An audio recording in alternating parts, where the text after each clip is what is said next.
We have a winner. The series is over. I get my Sunday nights back once more.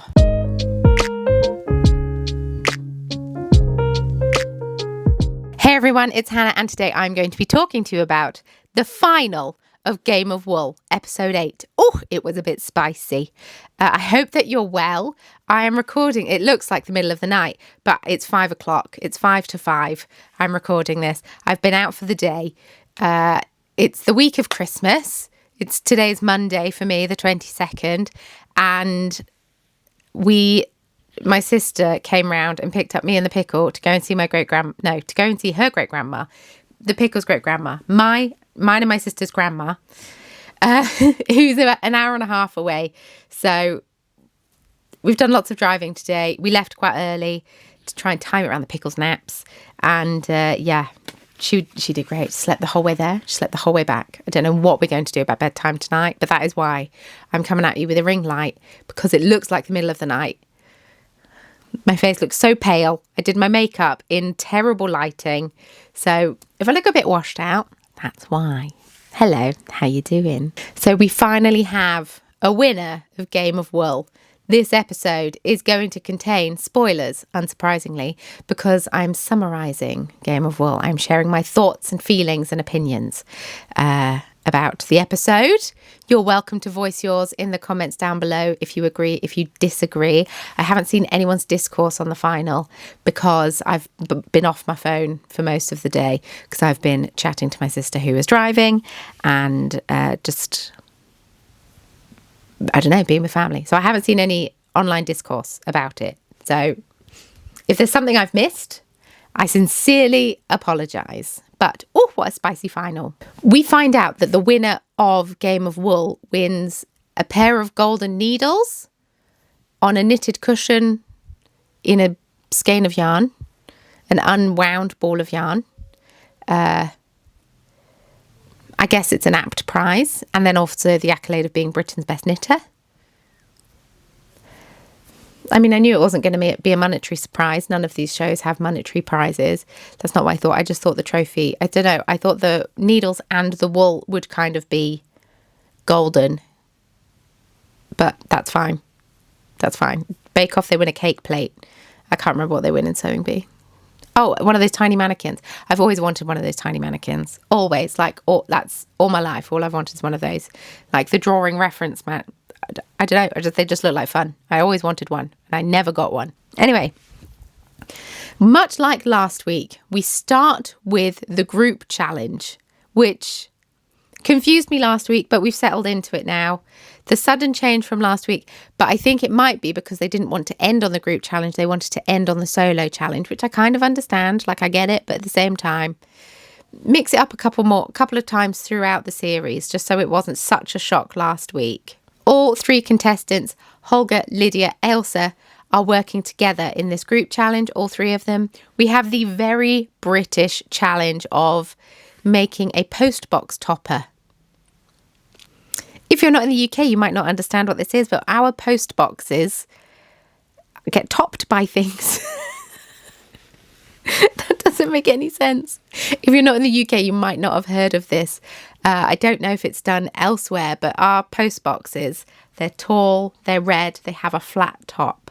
Some of them don't look like that, obviously, but I'm part of the Facebook group. There are whole clubs, groups, sectors of people, also just individuals. I'm sat on something, it's not comfy. Individuals, what am I sat on? Hannah's knitting. And they make toppers for post boxes, sometimes seasonal, sometimes to reflect like something special that's going on. So Tom Daly shares an Olympics one, obviously. We've had them for the coronation. We've had Christmas ones up at the moment. Also, we drove through a village today, and the bollards that they had have been covered with yarn to look like the nativity, which was very fun. I didn't act quickly enough to get a photo of them. Apologies, but it's a thing that we do. And so the contestants were asked to yarn bomb this post box with the Game of Wool world. So they had to recreate the Game of Wool world. They had to make the judges and Tom Daly. So each contestant got one each. So we're doing actual amigurumi this time instead of making food and calling it amigurumi. And they have to showcase techniques that they demonstrated throughout the series. So intarsia, stranded colour work, lace knitting, recycling yarn, that kind of thing. They have 12 hours to complete this, which actually isn't that much time. Tom Daley is wearing a really interesting outfit. It's a Stella McCartney outfit. And I mean, I've made it a point not to comment on what he's wearing, because he's not wearing things he's knitted. I would have loved if he did wear things he's knitted. I think that would be much more interesting as a show for knitters to see things that he's knitted. But he's been showcasing other knitters and also other designers, which is, I guess, fun to see. It's fun to see variation. But he's wearing this really big loopy coat, which Holger describes as a gift, because Holger is crocheting Tom Daley. Lydia is crocheting Di, and Ailsa is crocheting Sheila. They're all crocheting these amigurumi. I'm guessing they're just kind of winging it for the pattern. We aren't told they're given a pattern for the amigurumi. So Holger does this big loop stitch jacket and does a little V-neck collar on the Tom Daley, and does sort of different shades of brown through his hair. Very creative. Lydia finds some mohair, so she and Ailsa use that for the hair, Di and Sheila's hair. She puts little pins in and does a bit of pink lace knitting to go between the pins. Di's got this big like woolen donut in her hair for this episode. I feel like the first few episodes, Di was quite normal in terms of like her hair, and then all of a sudden it's got more and more extravagant as the series has gone on. If she'd always done it, sure, but it's just got bigger and bigger as the series went on, which is hilarious. But she did colour work, did she? I can't remember. Potentially stranded colour work on Di's outfit. Ailsa did intarsia on Sheila's outfit. They both made little glasses for them, which is really cute. We have more chats with the contestants this series, which is nice. Holger opens up about being a perfectionist and being a pessimistic perfectionist, and how that doesn't really gel together that well, and talking about how he doesn't like disappointing people. He doesn't want to disappoint the judges who have come to expect a certain level from him. And then he talks about maybe disappointing his parents because they always wanted to have grandchildren and he's not provided grandchildren. And Tom Daley talks about himself in response to this, but it's quite nice. They have like a bit of a moment, and how he felt like when he was diving he always had to improve and be better and better and better and blah blah blah blah blah.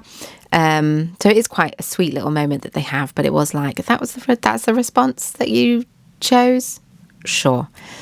Ailsa talks about how when she's crafting, maybe this is a little bit more throughout the whole episode. I can't fully remember. I don't know. I feel like the group challenge, there wasn't really much to make notes on. I don't know. There wasn't much to talk about. Ailsa shares about how she feels quite connected to her family when she's crafting. They have a cottage that they stay in, and they've had it in the family for years. I don't think she says how long for, but there's all sorts of different crafts that has been done throughout the decades in this cottage, and she always feels like when she's crafting, she's connected to her family members through that, which I love that. That's so cute. And which is why she likes to do vintage patterns, because she always thinks about, someone else has made this pattern however long ago, or someone has written this pattern however long ago, and she's still using it now, and it's just cool to have that sense of connection. I love that. Lydia talks about her journey throughout the show, how she hadn't designed anything before she started, and all of a sudden she's making things that she never thought she'd be able to make. And it's been really cool to see the progression and the journey of each of the contestants throughout the series. I feel like Ailsa had a wobble last week, quite a big wobble. She was lucky to make it into the final, truth be told, and she very much redeemed herself in this episode. She dusted herself off and was like, right, we're going to do better. We're doing better today. And I feel like she absolutely smashed it. The Ailsa we saw today was very much the Ailsa that I have come to expect from this show. You can see the progression. You can see the improvement, especially with Lydia, because she didn't design before coming onto this show, and you're designing things in a short time span because they didn't find out all of the challenges before the episode. I can't go into great detail, about when they found things out. I'm not allowed to share this because we're not sure what contracts say. Therefore, I'm not allowed to share a lot of things, and I'm not been told a lot of things. So all I know is they didn't find them all out before the show, and actually they didn't get much time to design. That's all I can share with you. Sorry, I can't share more. And yes, so having to design things under pressure, a little bit stressful. So I have loved seeing Lydia's progression as well from the first episode to this one. I think you can very much see an improvement in hers. Holger, I don't know if I can say that I've seen an improvement because he's always been good and he's always consistently been great, which is fun to watch. But I wouldn't want a full barn of Holgers because that's, one, makes it hard to cast anyone off, and two, that I think that would be quite boring watching because you'd be watching being like, well, they're all great, they're all really good and all consistently really good. So yes, I think he's incredible. I think it is amazing. He is an amazing designer. I can't say I've seen him improve though, because he's just always been fabulous and always been so good and meticulous with what he does. So I've enjoyed seeing people's journeys because that is what I enjoy watching on shows like this. If everyone was amazing the whole way through, I would find that quite boring. I'll be completely honest. Tom Daley adds dramatics when they have about an hour to go, saying, oh, they keep making all these different components, but, they don't have anything to sew it onto yet. I'm like, well, clearly they're in the process of making it, so calm it down. They make a sofa cover that goes over the top of a cardboard sofa. I don't know if they're given the cardboard sofa. I don't know. So Lydia knits a sofa. Ailsa makes some rolling hills in the background, and they each make a little something for each of the contestants, which I absolutely love. I love that they've included all the contestants in the show. I just think it's a nice little touch. Obviously, because they spent so much time in that barn knitting, crocheting, they probably talked to each other quite a lot and got quite close quite quickly. Whereas in other shows like Bake Off, like I don't know about Pottery Throwdown because I don't watch it, but and Sewing Bee, you're getting on with what you're getting on with. You're very focused on what you're doing. And I'm sure there is a certain level of that in some of the challenges anyway. But a lot of the time you are just sat chatting. I can't imagine you were allowed to have an audiobook to sit and listen to, and you probably didn't want to anyway. So you did just have to chat to each other. So you all got to know each other very quickly. So we move on to the judges. Interestingly, so the group challenges are always judged blind, and I always make it a point to say they don't find out who made each of the things until they rank it. But weirdly, in this one, they didn't do that. They asked, when they looked at each of the judges and then Tom Daley's little amigurumis, they said, so who made this then? And I don't understand why they did that. Why did they find out who made it at the top instead of judging it before asking? Maybe they forgot they were meant to be judging it blind. I don't know. But I found that really weird and very contrary to what the rest of the show had shown in previous episodes. It makes the whole fact that it's blind judging completely redundant, so I didn't really understand that. They couldn't identify what the hills were. They said it needed sheep, it maybe needed a tree, it just needed a little bit more to help them identify the hills, which I do understand because it does just kind of look like lumps of green knitting because they upcycled the knitting into green lumps basically for the hills. So they just needed some sheep or something, but time. And also, interestingly, in this challenge, they didn't rank it like they have done in all the other group challenges. There was no winner.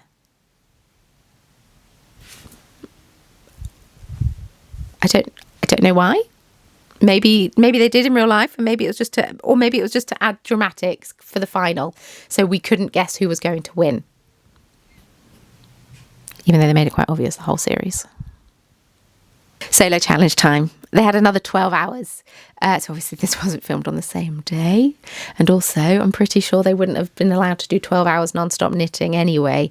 So they probably did, I don't know, 2 lots of 6. I don't know. Anyway, they had to make a hat. Much better. They could use whatever yarn they wanted. Their pattern had to reflect them. It had to be a showstopper of a hat. It had to define the contestants. It had to be a bit of storytelling of the contestants, their signature style. It could be any stitch, any yarn. Flawless execution. Flawless execution. No mistakes. I mean, if they made a mistake, if Holger made a mistake, it probably wouldn't matter anyway, would it? So everyone is going back to things that they feel comfortable with. Everyone is knitting. This is what we like. This is what we like. Everyone's doing colour work of some description, which is also what we like. And this is kind of what I thought could have been in the very first challenge. Instead, we got chunky knit jumpers or tank tops, chunky knit tank tops. And then everyone instantly was like, I hate this show. It's just going to be chunky yarn the whole time. Well, it wasn't. So Ailsa is making a vintage style Breton hat. Blah, blah. Breton hat in a houndstooth print. We've got a really interesting crown construction where you knit 4 quarters and sew them together, and then the base you knit in the round. It's got a little foldy up bit here. She puts a bit of Morse code in on the inside, because apparently knitters in World War, I don't know if it's 1 and 2 or just 2. I can't fully remember what she said. I didn't make a note of this. I think it's partly because my husband came in and started making noise, and so then I just kind of got annoyed and turned up the telly and just kind of looked at him, so got distracted in that little bit. But apparently knitters in World War One would put Morse code into their knits using lace and pearls and things like that to convey secret messages, which I love. I love learning things like that. So thank you, Ailsa, for sharing that little gem. But she put a little bit of Morse code on the inside of her hat. Spoiler alert, it spells GOW for Game of Wool. She is making the houndstooth in a lovely pink and green colour, peen, if you will. How very wicked. Lydia is making a beret.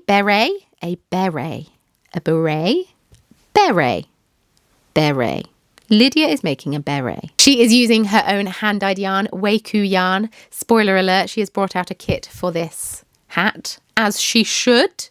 It's on sale now if you want to get yourself one. She's adapted the pattern slightly. But anyway, it's a beret, so she's got a rib, and then she increases. It has lace where the increases are, and it's got colour work on it, because she loves a bit of lace knitting by the looks of things, judging by all of the rest of the challenges. And then she's got some Ghanaian symbols in colour work that mean family and religion, and Weiku yarn means, or Weiku I believe, means family. And she owns the yarn business with her sister. So it's nice little full circle moment. Holger is making a stocking cap. He is going back to his German roots. He is German. It's a very traditional hat worn by der Deutsche Michael, which is just kind of like the stereotypical German, like John Bull is to the English. Yeah. Der Deutsche Michael. I studied German. I have a degree in German. I wrote my dissertation talking about is there such thing as a stereotypical German.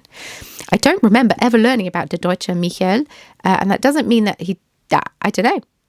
I feel like I should have read about him if I wrote my dissertation talking about is there such thing as a stereotypical German. There is not, by the way.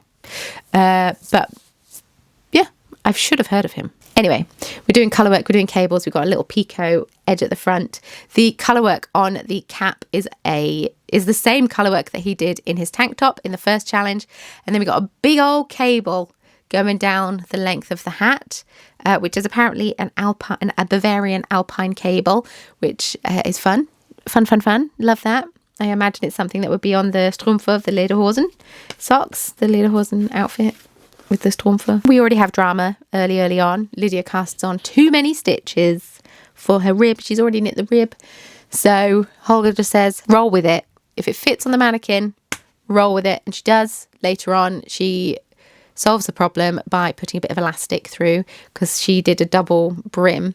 So she could put elastic in the tube of it, which was smart. The whole time, so Holger's got this long hat to knit. Oh, the beret and the stocking cap are both knit in one piece. Elsa finishes first, Lydia finishes. We've got about 5 minutes to go, and it doesn't look like Holger's going to finish. I've written squeaky bum time. A little stressful. Very stressful. As we're sort of winding up, seeing all the knitting, I've noticed that Lydia is using one of my stitch markers that I made that she bought from me. So my stitch marker's been on the telly. Lydia used my Ladybird stitch marker. I double checked. It is one of mine. I was like, is that one of my stitch markers? And she's like, what do you mean? Which one? I don't know. Because obviously it's just like a very quick glance. You don't get like a proper close-up look. And I was like, I'm pretty sure it's a Ladybird. She was like, oh yeah, that is one of yours. I'm like, I'm so excited. So yeah, my Ladybird stitch marker as seen on Game of Wool. So exciting. If you don't know, I bead weave stitch markers. I just haven't had as much time to dedicate to it this year as I would like, because I have a pickle. But I want to start doing it more. So I make hand beaded stitch markers, if you're unaware. After Christmas, my whole time is going to be put into beaded stitch markers for East Anglia Yarn Festival, because I'm vending there in March. So that is where all my bead weaving time is going to go, because I've got a shed load of stitch markers to make. But I was so excited that it was on the telly. Oh my goodness. Also, Holger finished with literally seconds to spare. Now that might all be in the edit. We don't know. It's all in the edit. But Holger finished. Such a relief. Holger finished. That would not have been a good time. Judging. We're on to the judging. They loved Ailsa's. It was beautiful. They really liked the shape of it. One criticism was that the houndstooth pattern didn't perfectly line up where she sewed, and they said that maybe if she'd have like stitched back over some of that colour work, I'm guessing with duplicate stitch, Swiss darning, that would have made it more cohesive. Fair point. It's an absolutely beautiful hat. Stunning. Lydia, they also really like it. They said that ideally the ribbing would be enough to hold the hat up, but they did commend her on her problem solving, which was good, and said there was a good solution to the problem. They said you can tell that it's hand-dyed yarn, and I don't know, sometimes that comes off, sometimes maybe it's I'm sensitive because I'm also a yarn dyer. Sometimes that can be a little bit like, you can tell that it's hand-dyed yarn. But I don't think they meant it like that. I think they meant that because of the like variation in the skein. I'm guessing. I don't know. I love hand-dyed yarn. So why I would assume that they meant it as a negative, I do not know. Holger's, they love the construction of it. They're not sure about the picot edge because they think it's a bit loosey-goosey, which I kind of get it after seeing it on the mannequin. It is a bit flippy-floppy. But they really appreciate the decreases in the stocking cap and how well hidden they are, and how the travelling cable gradually gets smaller and smaller and smaller and smaller and smaller.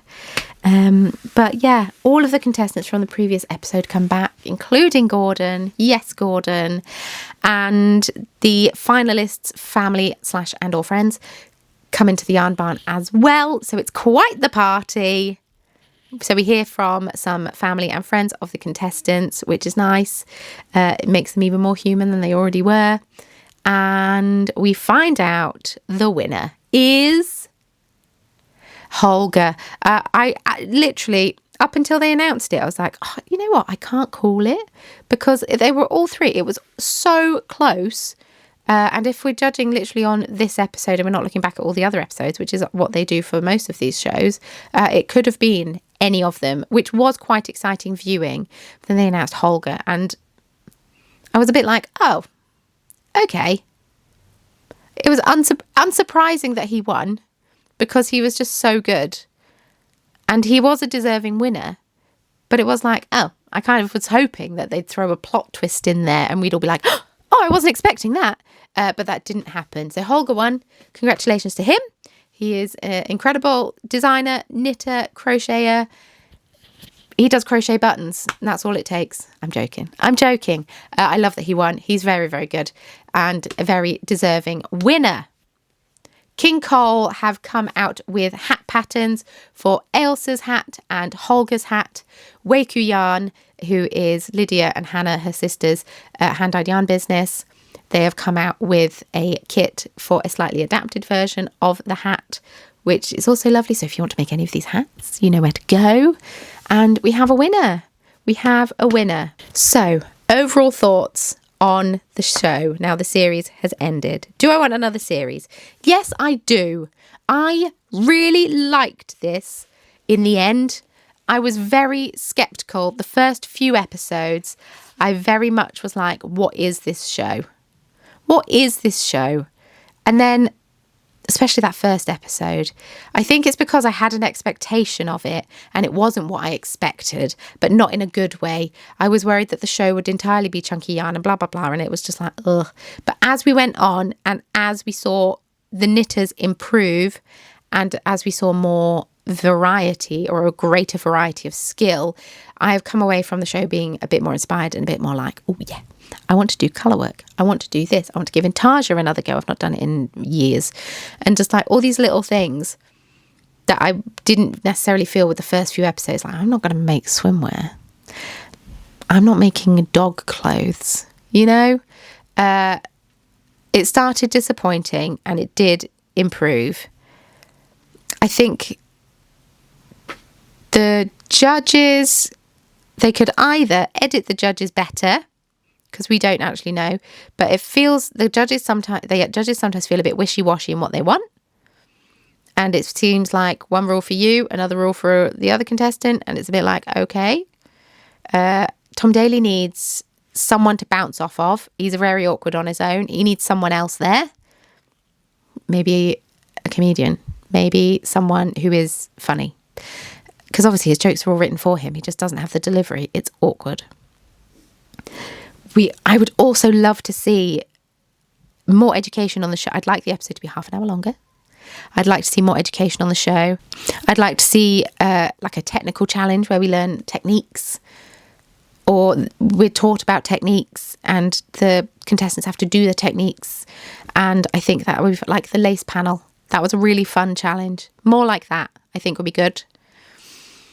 I've really enjoyed getting to know the contestants. I have really enjoyed seeing the progression and improvement of the contestants as the series have gone on, or as the series has gone on. And I have really enjoyed like the show overall. I love that knitting has been given a spot on prime time telly at Christmas time, 8 o'clock on a Sunday. I love that. I think that's great. I would love for there to be another series. I think that would be great. I think that some improvements could be made, but I think that is true of all shows. The first series of Bake Off, if you go back and watch it, it's nothing like it is now, and that is wonderful and fine. Sometimes shows just need a bit of room. I forgot to mention, Game of Wool was brought up on The Rest is Entertainment, which is a podcast with Richard Osman and Marina someone, who is a journalist, I believe. Richard Osman is... he writes like murder mystery books now, but he's been heavily involved in like TV production and on TV. He was on Pointless for many years, which is a great TV show. But they were talking about the name Game of Wool. Apparently they were coming up with a bunch of puns and then they just left with Game of Wool. And we're like, yeah, perfect, that fits. Because it sounds like it's meant to be a pun, but it's not a pun. It's not meant to be a pun. They just came up with it and we're like, it fits. So I kind of hate that. I wish the name was better, but they're saying that as the series go on, you won't think about the fact that it sounds like it's meant to be a pun and it's not. You'll just think, oh yeah, Game of Wool, that's the name of that show, which I guess is true. Because from what he said, or the way that it sounds from what he said, it says that he thinks there's going to be multiple series. So I feel like he would be someone who would know if something is a success or not, but maybe not. Maybe he's just speaking it out into the world. So I would love for there to be more series. I think it would be better if the contestants were compensated for when kits bringing out or kits were brought out. I wish the kits didn't feel like such a cash grab, because they do feel like a cash grab, and I kind of hate that. And yes, there are things that could be improved, but overall, would I like there to be another series? Yes, I would. I think it was great. I think it was good. I'm intrigued to see what the future of the contestants is going to be. Like, what opportunities is this going to open? Like, when you go to a food and drink festival, very often there will be demos and talks from so-and-so who was on series 3 of Bake Off. I'm curious to know if there's going to be anything like that to come out of this show. At like a yarn show, they'll be like, we've got talks with Holger, winner of series 1 of Game of Wool. That would be really, really interesting. So, yeah. Would I enter myself? No, I don't think I would. I mean, I kind of want to enter to see if I would get on, but I don't know if I would go on. I don't think so. It's impossible for me to just to even think about that. Before I had a child, potentially. Right now, and also with how, like, my parents don't live up here, and with how my husband's business works, he would not be able to, like, take the time off to look after the pickle. So I don't know if it would actually be feasible for me to go on. Also, as I've established throughout many episodes of me talking about this, I'm very good at following a pattern. I'm not very good at designing patterns. So I don't know. I mean, I might have a look and see, but I'm sure a lot of people will enter for the next series because they've watched it and they were like, oh, cool, yeah, I know what to expect now. So, yeah, we'll either encourage or discourage people from entering. We shall see. I think it'll be nice. I think it'll be good. I think it would be fun to go on. I think it'll be fun to make more knitting friends. I need to go to a knitting group, actually, is actually what I need to start doing, is like meeting people. But yeah, it would be fun that would be a fun element of it. I don't think I'd be good enough to win it, but maybe I would surprise myself. Who knows? Anyway, did you enjoy the series? Do you think there'll be another episode? Do you think there'll be another series? What improvements do you think that they could make? I would love to hear all of your feedback down below. Did the right person win? Who were you rooting for? I was rooting for Lydia, but that's because we're friends. So that makes sense. And I'm entirely biased. But Holger is better. So it does make sense. He's just so good at designing things because it's his degree and his job. But I also imagine sitting in a room with such talented knitters would inspire you to be better and improve, because you would be learning from each other. Oh, that would be so good. That would be so good. Anyway, thank you so much for watching. Thank you for joining me here. If you have enjoyed this series, if you want to see more videos like this, I've really enjoyed doing these. I don't know what else I can talk about like this. So if you have suggestions, I would love to hear them. If not, we'll be back to our regular scheduling of knitting and crochet content and yarny goodness. So let me know what you think. If you've got suggestions, I would love to hear them. And yeah, thank you for being here. Thank you. If you've discovered my channel through Game of Wool videos, hello and welcome. I hope you enjoyed them, and I hope you stick around. That would be nice. Thank you. And with all that being said, follow me on social media. Links can all be found in the description box below with anything else I think you might need. And I will speak to you all very soon in my next video. Bye. I'll be back after the new year. I'm not making a video before the new year. I'll be back after the new year. Happy Christmas, everyone. Happy New Year. See you in January. Bye.